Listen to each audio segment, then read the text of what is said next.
अस्सलाम वालेकुम नाज़रीन, न्यूज अपडेट में आप सभी का इस्तकबाल है। आइए नजर डालते हैं आज की अहम खबरों की जानिब।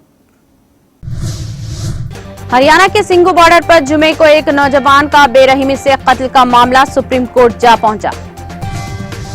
वज़ीर-ए-आज़म नरेंद्र मोदी इस माह 24 अक्टूबर को मन की बात करेंगे। मिस्टर मोदी ने हफ्ते के रोज ट्वीट करके ये इत्तला दी।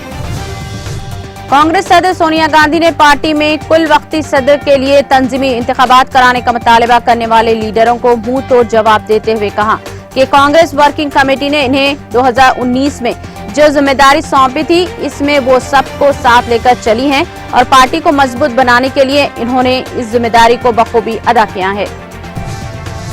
कांग्रेस की आला तरीन पॉलिसी साज बॉडी वर्किंग कमेटी का हफ्ते को इजलास होने जा रहा है, जिसमें क़यादत की तब्दीली, मुल्क की मौजूदा सूरत हाल समेत कई अहम उमूर पर तबादला ख्याल मुतवक्के है। कांग्रेस सदर सोनिया गांधी ने हफ्ते को वज़ीर-ए-आज़म मोदी पर खारजा पॉलिसी को लेकर शदीद हमला करते हुए कहा कि मोदी हुकूमत की कमजोर पॉलिसी ने सरहद पर खतरा पैदा कर दिया और मोदी अहम इश्यूज पर अपोजिशन को साथ न लेकर चलने पर अड़े हुए हैं। नायब सदर वेंकैया नायडू ने कौमी सलामती गार्ड के यौम तासीस पर मुबारकबाद देते हुए कहा कि कौम को इस फोर्स पर फख्र है। दिल्ली के वज़ीर आला अरविंद केजरीवाल ने कहा कि जिस तरह भगवान राम ने रावण को खत्म किया था, इसी तरह हम सबको मिलकर रावण की जैसी कोरोना वबा और मुल्क समाज में फैली बुराइयों को खत्म करना है।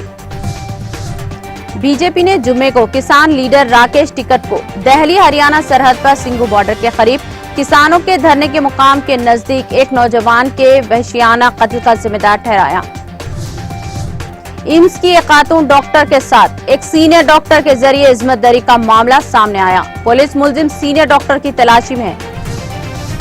मुत्तहदा किसान मोर्चा ने जुमे को सिंगू बॉर्डर पर हुए एक शख्स के कत्ल की मजम्मत करते हुए कहा कि इस वाक़े में मरने वाले शख्स का इनकी तंजीम से कोई ताल्लुक नहीं है, जबकि बीजेपी ने किसान लीडरों के काम के तरीके पर सवाल उठाए। न्यूज अपडेट में फिलहाल इतना ही। दीगर अपडेट्स के लिए जुड़े रहिए TTV के साथ।